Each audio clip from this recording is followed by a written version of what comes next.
Amigos, ¿qué tal? Muy buenos días, es un gusto saludarlos. Hoy es jueves 14 de marzo y estamos listos para nuestra siguiente entrevista aquí en los 92.9. Esta mañana nos acompaña el ingeniero Carlos Rabascal, precandidato presidencial. Con él vamos a estar hablando de temas de interés relacionado precisamente con lo que está pasando en nuestro país. Gracias por acompañarnos. Advertencia, Radio Mega Estación no se responsabiliza por las opiniones vertidas en este espacio. Estas son de absoluta responsabilidad de los entrevistados y no reflejan el punto de vista de este medio de comunicación. Muy buenos días, ingeniero. Qué gusto tenerlo acá. ¿Cómo está? Marco Javier, un gusto y muchas gracias por esta invitación y un gusto verlo luego de mucho tiempo. Bueno, nos reencontramos, pues claro, tuvimos una entrevista simpática, pues en uno de los procesos anteriores y de alguna forma pues hemos podido mirar la perspectiva que usted tiene del país. Hoy nos mueve sobremanera de alguna forma evaluar un poco lo que se ha hecho en Ecuador y cuáles de alguna forma pueden ser propuestas de cambio para este país que necesita gritos realmente un cambio de actitud. Primero por lo que estamos viendo en diferentes aspectos, el tema delincuencial, el tema de inseguridad y luego indudablemente lo que estamos mirando en estos casos tan bollados en el tema incluso de la justicia. ¿Cómo mira los pasos dados en estos primeros días de gestión del actual presidente Daniel Noboa? Si me permite, Marco Javier, comenzar por lo primero que usted ha mencionado. Yo creo que se requiere urgentemente un cambio de actitud en la sociedad ecuatoriana. Y cuando hablo de la sociedad ecuatoriana, incluyo también la clase política. Porque lo que estamos viviendo el día de hoy es una consecuencia de una actitud equivocada frente a la necesidad de fortalecer la institucionalidad democrática del Ecuador. El tema, usted se refiere, Marco Javier, al tema de seguridad y no podemos separar la seguridad de la función judicial. Y en ese sentido, la función judicial estamos viendo y somos testigos que ha sido cooptada, primero por la clase política, pero ahora es cooptada también por el crimen organizado y por el narcotráfico. Entonces tenemos una justicia que evidentemente no funciona y que en vez de basarse en derecho, y en derecho es la verdad lo que se puede comprobar, en la función judicial y en la justicia ecuatoriana lo que se hace es transaccionar sentencias, ya sea para defender poderes políticos, ya sea para defender poderes económicos o ya sea para defender al narcotráfico. Y eso no lo podemos permitir. Si no entramos a una reforma profunda de la función judicial, difícilmente vamos a fortalecer la institucionalidad democrática. ¿Alguna vez usted imaginó a Ecuador sumido en los niveles de corrupción e incluso de inseguridad a los que llegamos? A estos niveles no. A estos niveles no. La corrupción siempre ha existido, pero ha sido una corrupción que de una u otra manera se la ha combatido. Pero el día de hoy estamos viviendo una anarquía en el país.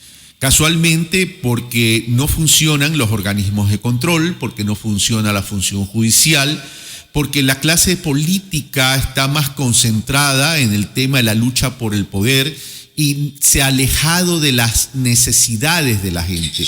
Es una clase política que no genera cercanía y al no generar cercanía no genera confianza y no genera credibilidad. Pero por otro lado ha descuidado a la sociedad de bienestar, ha descuidado la necesidad de generar oportunidades para la gente. Es así que hoy, después de 46 años de haber salido de la dictadura militar y de haber vuelto a la democracia, no hemos podido parar ni la pobreza ni el desempleo. Bien. Las primeras acciones tomadas por el gobierno de Daniel Noboa, y disculpe que vuelva a insistir en este tema, han dado algunos frutos. Y de alguna forma le cambiaron un poco la perspectiva a todo. Y mucha gente en las calles, en el diario convivir nuestro periodístico, se pregunta por qué no se hizo antes. Es decir, aprovechar al máximo a las Fuerzas Armadas y lograr lo que al menos se ha logrado hasta ahora, porque por ejemplo en Santo Domingo sí se percibe un nivel más de seguridad. Sin embargo, siento que en algunas provincias del país aún se mantiene los niveles de violencia, pero algún cambio habría que dar. ¿Cómo evalúa estos primeros 100 días del presidente? A ver, reconozcamos lo bueno y complementemos lo que hay que hacer, porque no es cuestión tan solo de quedarnos en la crítica. Usted dice, Marco Javier, ¿por qué no se hizo antes? Y en efecto, esto se pudo haber hecho antes, y se pudo haber hecho antes con mucha planificación, pero no se lo hizo, y eso significa que no hubo voluntad ni decisión política. La pregunta que habría que hacernos los ecuatorianos es, ¿por ineptitud, por negligencia o por complicidad? El presidente Noboa evidentemente tomó decisiones, Y la decisión fundamental es sacar a las Fuerzas Armadas a las calles para poder controlar la ola de muertes violentas y también la delincuencia violenta. Aquí tenemos que dividir las muertes violentas y de la delincuencia violenta. Al sacar a los militares a las calles a través del decreto de guerra interna en el país, él genera un punto de quiebre, y un punto de quiebre donde la ciudadanía respira cierta paz y cierta tranquilidad. Pero yo le diría, Marco Javier, que es una paz y una tranquilidad desesperada, porque igual esto no soluciona los problemas desde su origen o desde su causa. Pero está bien, y hay que mantener a las Fuerzas Armadas en la calle. Pero en paralelo hay que hacer otras cosas. No nos podemos tan solo enfocar o ser monotemáticos en el sentido de que los militares en la calle van a ser los que nos van a garantizar la seguridad por siempre. Porque esto nos refleja también una asimetría o un problema también de forma estructural. Los militares están en la calle, ¿quién custodia las fronteras? Miren ustedes que las fronteras, por ahí entra la droga. ¿Y qué es lo que está pasando? Estamos teniendo noticias que la droga sigue pasando por el Ecuador, se sigue exportando, llega a otros países, la capturan, y la noticia del Ecuador no son tan buenas. La droga que viene del Ecuador se captura en otras partes del mundo. Pero por otro lado, ¿por qué los militares en la calle? Porque la policía no ha sido eficiente. La policía no ha sido eficiente, la policía ha estado cooptada, la policía no tiene presupuesto, la policía no ha tenido una política de fortalecimiento institucional. Entonces tenemos que comenzar a hablar cuál va a ser el rol de la policía a futuro. ¿Vamos a mantener una policía militarizada o vamos a crear una policía civil o un mix de policía entre civil y militarizada? Porque ellos son los llamados a guardar la seguridad ciudadana, la seguridad interna, porque si no estamos tapando un hueco y destapando otro. Eso por un lado en términos de la policía, pero también tenemos que ir a profundizar en el tema de la seguridad. Por ejemplo, ¿cuál va a ser la política criminalística? ¿Cuál va a ser la política de cárceles? ¿Cuál va a ser la política de institucionalidad de la seguridad? ¿Cuál va a ser la política de inteligencia y contrainteligencia nacional y territorial? Al amparo, a lo mejor, y es una propuesta nuestra, de regiones autonómicas descentralizadas para que los territorios tengan mayor capacidad de gestión y mayor eficiencia en ese sentido, porque a veces el hipercentralismo no permite la eficiencia, la agilidad y la oportunidad. ¿Cuál va a ser la política de construcción de cárceles, de la categorización de los privados de libertad, bajo, medio y alto riesgo? ¿Y cómo va a ser la articulación con los gobiernos autónomos descentralizados? Porque la seguridad no se la puede concebir tan solo con las Fuerzas Armadas o con las Fuerzas Armadas, llámese policía, Fuerzas Armadas. También necesitamos saber cuál es la política económica, cuál es la política productiva, cuál va a ser la política social. Bien. Para ocupar los espacios públicos y de esa manera complementar la seguridad policial y militar con la economía, las oportunidades de generación de trabajo a través de reactivación productiva y también la política social. Ahora, todo está bien en esa perspectiva y en esas aspiraciones, pero había que dar el primer paso. Y no lo hicieron los gobiernos. Al menos los dos últimos gobiernos anteriores no lo hicieron. Como usted dijo, no sé si por ineptitud, desconocimiento, porque las leyes estaban y no se las aplicaron. Entonces llegó alguien y este joven da un paso clave y la gente ha cifrado sus esperanzas en él. De hecho, los índices de aceptación en este momento son sorprendentes. En Ecuador yo nunca he visto esos niveles de aceptación. Es corto tiempo, sí, y habrá que ver qué pasa en el corto, mediano y largo plazo. Ahora, el proceso electoral que se avecina es muy corto. Le pregunto algo. ¿Usted se arriesgaría a participar de plano en estas próximas elecciones teniendo un presidente con un nivel de aceptación que supera el 80%? Comienzo por el principio, Marco Javier, y el principio es, por eso dije, hay que reconocer lo bueno y hay que complementarlo, porque no nos podemos quedar tan solo en una decisión que evidentemente genera un punto de quiebre y es un golpe de efecto positivo para el país y también para el presidente Noboa. Pero la pregunta es, ¿nos podemos quedar tan solo en eso o tenemos que complementar? Por eso es que doy toda la visión integral de lo que tiene que ser la seguridad en el país. Oiga, le voy a poner un ejemplo, ingeniero. Claro, Marco Javier, encantado. Usted es ingeniero comercial, ¿no?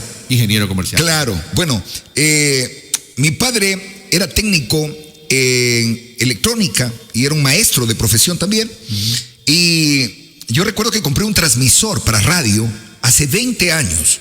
Oiga, y a todos en el cerro donde tenemos los transmisores se les quemaban los equipos. Y se les quemaban los equipos. Y entonces, cuando pasaron ya unos 15 años, le digo, papá, ¿tú crees que yo debería cambiar mi transmisor? Y me dijo, mira, te voy a decir algo que me dijo mi padre, mi abuelo, ¿no? Alfonso Canuto Silva Echanique, primer árbitro de fútbol en Ecuador. Ah, no me digas. Sí, conocidísimo en Quito. Primera floristería también en la capital ecuatoriana. Y le digo, bueno, ¿qué le dijo su padre? Me dijo, verá, si está bien, no te está dando problemas, ¿para qué lo cambias? Entonces, le pregunto, tal vez retomando, ¿no? Todos tenemos aspiraciones y en realidad, como ecuatorianos, lo que queremos es que al país le vaya bien. Vuelvo a insistir, ¿se arriesgaría usted en estas elecciones que vienen, en tan corto plazo, a proyectar una candidatura? ¿O lo está mirando de aquí a 5 o 6 años? No. Definitivamente, a ver, la palabra no sería arriesgar, la palabra es tomar la decisión de participar. ¿Y por qué? Porque creo en la democracia y porque hay que plantear a la ciudadanía alternativas. Porque ahora lo que tenemos es un tema el cual el presidente de la República y el gobierno nacional de Daniel Noboa está atendiendo y está atendiendo eficazmente. Se refleja en los indicadores de aceptación. Porque si no estuviera obteniendo resultados positivos en este momento, no tuviera ese nivel de aceptación. Así que, en ese sentido... Pero usted habla de estas elecciones, las que vienen. Sí, estoy hablando de las elecciones del 2025. Ahora, ¿quién lo cobijaría? Porque yo recuerdo, y recuerdo con sinceridad, que en algún momento usted tuvo la intención y el gobierno de la Revolución Ciudadana, y en ese entonces... no le dio la confianza para que usted estuviera. Y le cuento, era un gran cuadro. Cuando yo lo entrevisté por primera vez acá, me llevé una linda impresión y dije, bueno, si así como habla, actúa, pues las cosas van a estar bien para el país. Porque era, yo digo, de pronto en su momento se lo miraba un poco cercano, pues no, como usted estuvo a Rafael Correa. Pero, ¿quién lo patrocinaría ahora?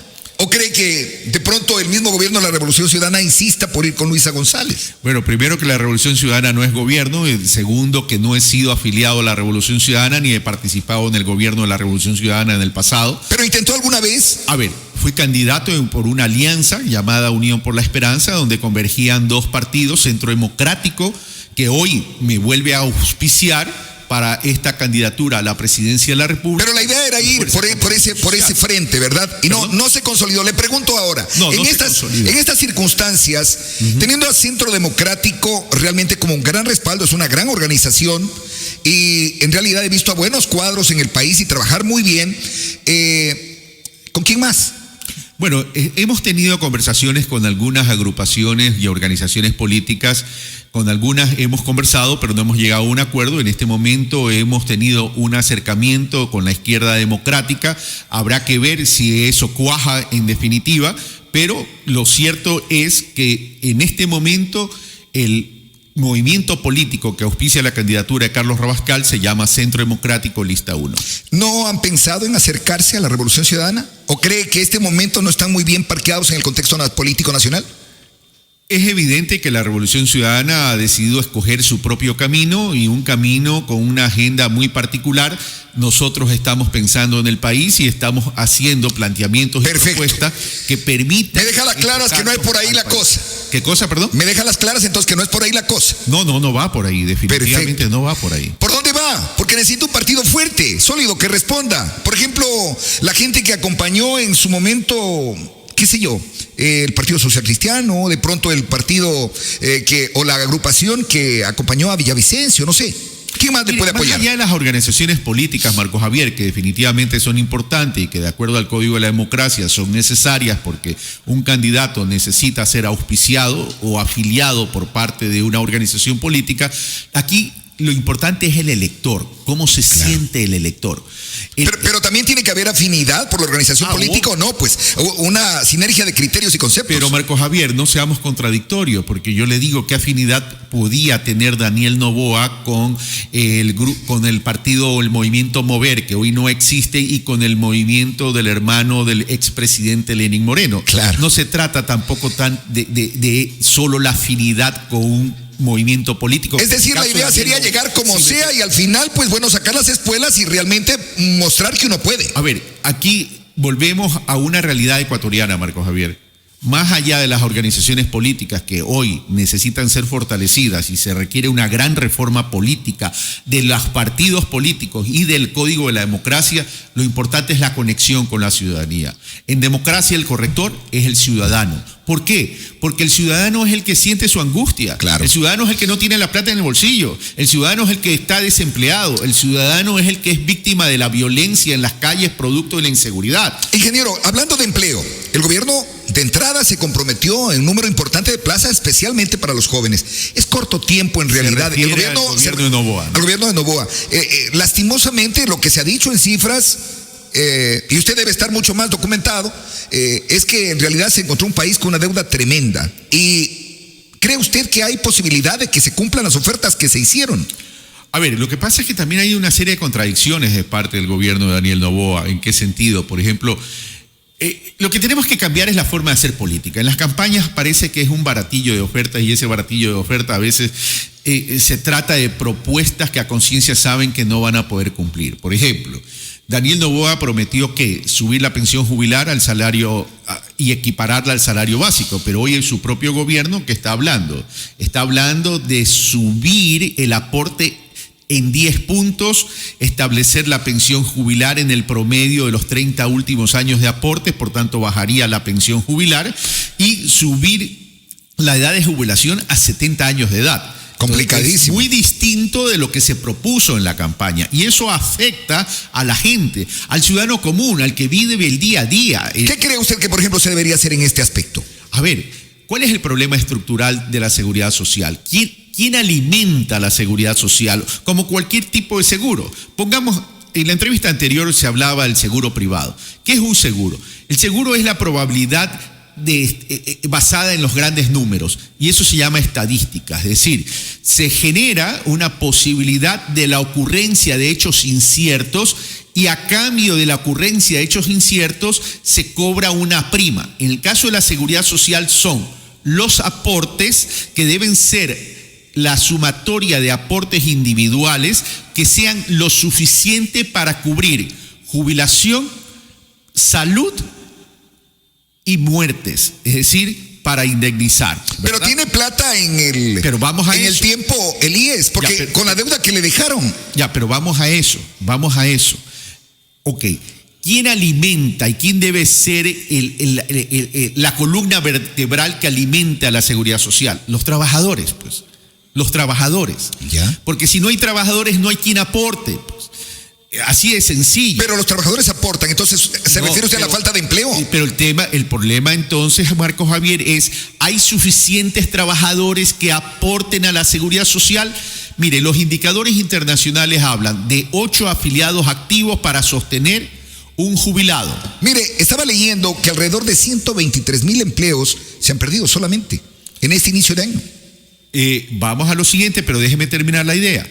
Entonces, si tenemos 7 de cada 10 personas de la población económicamente activa que no tienen trabajo, que no tienen ingresos seguros, ¿verdad? Que viven en la informalidad, antes eran 5 y son 7, ¿qué significa? Que el universo de afiliados también baja. Entonces tenemos que mejorar las condiciones de generación de riqueza para generar trabajo y convertir a toda esa población de informalidad en nuevos actores económicos. Ahora, el presidente aquí ha dicho que propone un cambio en la modalidad de contratación y habla del trabajo por horas. Alguna vez yo emigré y viví en Estados Unidos y trabajé, porque difícilmente hubiera podido crecer quedándome en Ecuador. Pero había la oportunidad, yo trabajé en floristería, mi madre puso la primera floristería aquí en Santo Domingo. ¿Y cuánto ganaba por hora, Marco Javier? En la floristería terminé ganando 17 la hora. Ok, ¿y cuánto están proponiendo acá? No, pues es que son dos contrastes totalmente de vida. Pues una hamburguesa, un plato, un almuerzo allá le cuesta 16, 20 dólares. Acá en Ecuador usted va al mercadito y se pega un sequito de a $2. Pero usted no vive del sequito en el mercadito. Entonces, ¿usted no comparte el hecho del trabajo por horas? Definitivamente no. A ver, si se va a ganar $8 por hora, $16 por hora, bueno, debatamos el tema. Pero el tema aquí es la precarización. Pero es que no es ni 8 horas ni 4. Si a alguien le contratan media jornada, ya agradecería notablemente. Sí, pero el tema no es que lo contraten media jornada, el tema es cuánto pagan por hora.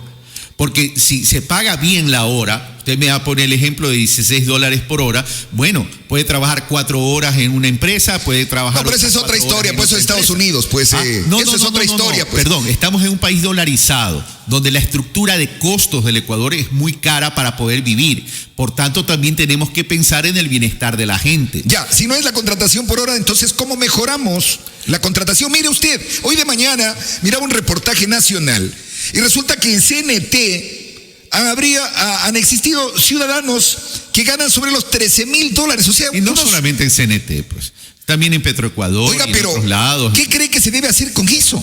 A ver, porque de por medio están los sindicatos o pretexto de la defensa de la clase. A ver, pero vamos por parte porque estamos un poco confundiendo la conversación en términos de muchos elementos que yo entiendo pues que también es la aspiración de poder evacuar tantos temas. Pero vamos a lo siguiente. Si tenemos 7 de cada 10 ecuatorianos de la población económicamente activa que no tienen trabajo, ¿hacia dónde tenemos que apuntar? Hacia allá, pues. Tenemos que atender a esos, tenemos que generar nuevas oportunidades. ¿Por qué en Europa, como en España, Francia, en Italia, funcionan los sistemas cooperativos de trabajadores asociados, de pequeños productores, de cooperativas de comercio, de servicios, de educación, de salud, etcétera, etcétera, etcétera? Es porque a través de conceptos de asociatividad se puede formalizar la producción y se puede formalizar el trabajo. El problema es que aquí seguimos con la misma mentalidad que creemos que la economía del goteo, que haciendo incentivos tributarios a través de las grandes empresas se va a crear empleo. Mire, entre el año 2010 y el año 2023, Marco Javier, el Estado ecuatoriano dejó de recibir 69,000 millones de dólares. 69,000 millones de dólares, porque eso eran los incentivos tributarios. Pero nunca se analizó que esos incentivos tributarios, cuánta inversión iba a generar y cuánto trabajo iban a generar. Y no hay nada. No se ha generado inversión, no se ha generado trabajo. Pero si se han perdonado hasta las deudas, pues. Entonces le pregunto, ¿qué hacemos? Pero es que vamos por eso, pues, Marco Javier. A ver, eliminemos pues esos escudos tributarios. Eso representa más o menos cada año 6.900 millones de dólares, pues. ¿Y eso acaso no los podemos utilizar en la inversión pública para disparar inversión privada? Y aquí se ha satanizado la inversión pública, pero no se entiende lo que es la inversión pública. Por ejemplo, la carretera Loax-Santo Domingo, ¿por qué no se la puede concesionar? ¿Eso es inversión privada? No se puede porque sigue en la Corte Constitucional durmiendo el sueño de los justos. Es que hay 2 empresas que se disputan la construcción. Ojo, la prefectura habría hecho la entrega incluso de un recurso sobre los 5 millones, pero resulta de que no hay un adoquín puesto, ni un metro de asfalto. A ver, ¿y dónde está la presión ciudadana? Hoy están en Quito. ¿Y dónde está la... Hoy están en Quito. Pero no tímidamente, pues, Marco Javier, usted sabe a lo que me refiero. ¿Dónde está... Es que lastimosamente usted sabe que incluso los transportistas, que eran los primeros que reclamaban en Ecuador, tras las primeras detenciones que se hizo en el gobierno de la Revolución Ciudadana, que fue donde nació esa iniciativa de que no se puede protestar, y aquel que protesta al tarro, se acabó, ya no protestan. Entonces... Marco Javier, a mí me da pena, le digo, mirar ahora, incluso la clase del transporte timorata no actúa. Ahora, ¿cómo cambiamos esto? Ya, pero terminemos el tema de la vía Loa-Santo Domingo, pues, o sea, que vamos a beneficiar a dos empresas que están en discusión cuando el beneficio debe ser para toda una provincia. Aquí estuvo el ministro, y yo lo combiné públicamente, y le dije, señor, pero que esté el ministro no hace nada. El ministro está paseando por todos lados, pero no resuelve nada. ¿Cuál es la inversión en la obra pública del gobierno nacional? Es decir, si no tiene plata, por lo menos concesione lo nuevo, pues concesione los nuevos, pero ¿cuál es la planificación vial? Entonces, ahí es donde tenemos que comenzar a actuar. A ver, mire cómo está la vía Quito. Mire, Marco, sí, ahí están las vías. Ahí está la vía Quito. Imagínese. Bueno, por lo menos le cuento, vino el ministro. Yo lo entrevisté y estuvo acompañada de la asamblea. El tema es que tome soluciones, pues, Marco Javier. Bueno, han dicho que en 2 meses, yo no estoy aquí para defender al gobierno, pero han dicho que en 2 meses eso va a estar resuelto. Pero realmente las pérdidas son altísimas para el país. Pero por supuesto, es una vía estratégica. Estamos hablando de una vía estratégica por donde se mueve la economía del país realmente. No solamente es la economía de Santo Domingo. ¿Usted considera que el pago de peajes en Ecuador es la clave para darle un sostenimiento al problema de la vialidad? Se habla de peajes cada 50 kilómetros. Eso no se ha podido hacer en Ecuador todavía, pero ni con peajes ni directamente se puede solucionar el problema vía. Si usted va por las vías concesionadas, ve que las vías están en buen estado. Si va por las vías que dice es vía estatal, están en mal estado. La vía Loa-Santo Domingo está. Pero las concesiones necesitan, si la concesión es una inversión privada, como cualquier inversión privada, usted es un empresario de la comunicación, ha invertido en este medio de comunicación, por tanto usted va a querer recuperar esa inversión a través de la publicidad, a través del marketing, igual en las concesiones. Si alguien viene a invertir, por ejemplo, una nueva autopista Guayaquil-Quito y va a poner el dinero, evidentemente la manera de recuperación es a través del peaje. Lo que tiene que hacer el Estado es regular el valor del peaje que vaya en concordancia y en relación con la inversión, el mantenimiento de la vía y la facilidad para la movilidad de personas y de carga. Ingeniero, vamos a seguir conversando y habrá la oportunidad de tenerlo nuevamente acá. Siempre es agradable, ¿no? El tiempo siempre es nuestro enemigo más grande acá. No me gustaría irme sin antes, de alguna forma... No, si usted se queda, el que se va soy yo. Al menos de esta entrevista. Le decía yo indudablemente que no quisiera cerrar este espacio de noticias, al menos si de alguna forma preguntarle si usted cree en un cambio radical en este país. Necesitamos. Con una justicia correcta, porque no hay justicia en este momento. Y realmente, ¿a quién le pedimos que salve al país? A ver, necesitamos un cambio radical y necesitamos hacer una política muy distinta, una política disruptiva. Si no está roto, rómpelo. No estoy llamando a la violencia, estoy hablando de romper los paradigmas. En el caso de la función judicial, y con esto ya voy terminando, mi querido Marco Javier, mientras la política esté interfiriendo en la justicia, nunca vamos a tener una justicia adecuada. Por tanto, tenemos que establecer una gran reforma donde la selección de los operadores de la justicia, llámese Consejo de la Judicatura, llámese jueces, no puede estar en manos de la política. Vamos a tener que recurrir a Naciones Unidas y a la Organización de Estados Americanos, OEA, y a grandes universidades del exterior a efectos de ver la posibilidad que ellos se encarguen con el proceso de selección para que este proceso de selección sea transparente, no más metida de manos a la justicia. Pero adicionalmente también hay que establecer el control y la evaluación de los operadores de la justicia.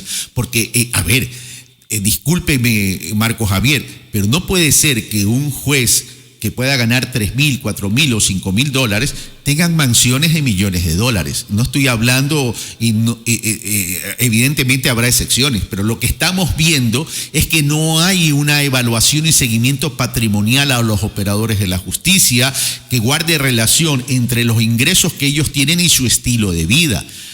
Ha sido vox populi en el Ecuador que aquí se transaccionen y se venden sentencias. Entonces tenemos que comenzar a establecer procesos de selección transparente y seguimientos y evaluación en función de qué es estilo de vida versus ingresos. ¿Dónde está la Contraloría que no ha hecho el trabajo adecuado? Y otra cosa que tenemos que comenzar a hacer, si estamos hablando de democracia participativa, ya es organizar a la ciudadanía para constituir observatorios ciudadanos para que denuncien este tipo de distorsiones en los funcionarios públicos, llámense en la justicia, en el gobierno central o en los gobiernos autónomos descentralizados.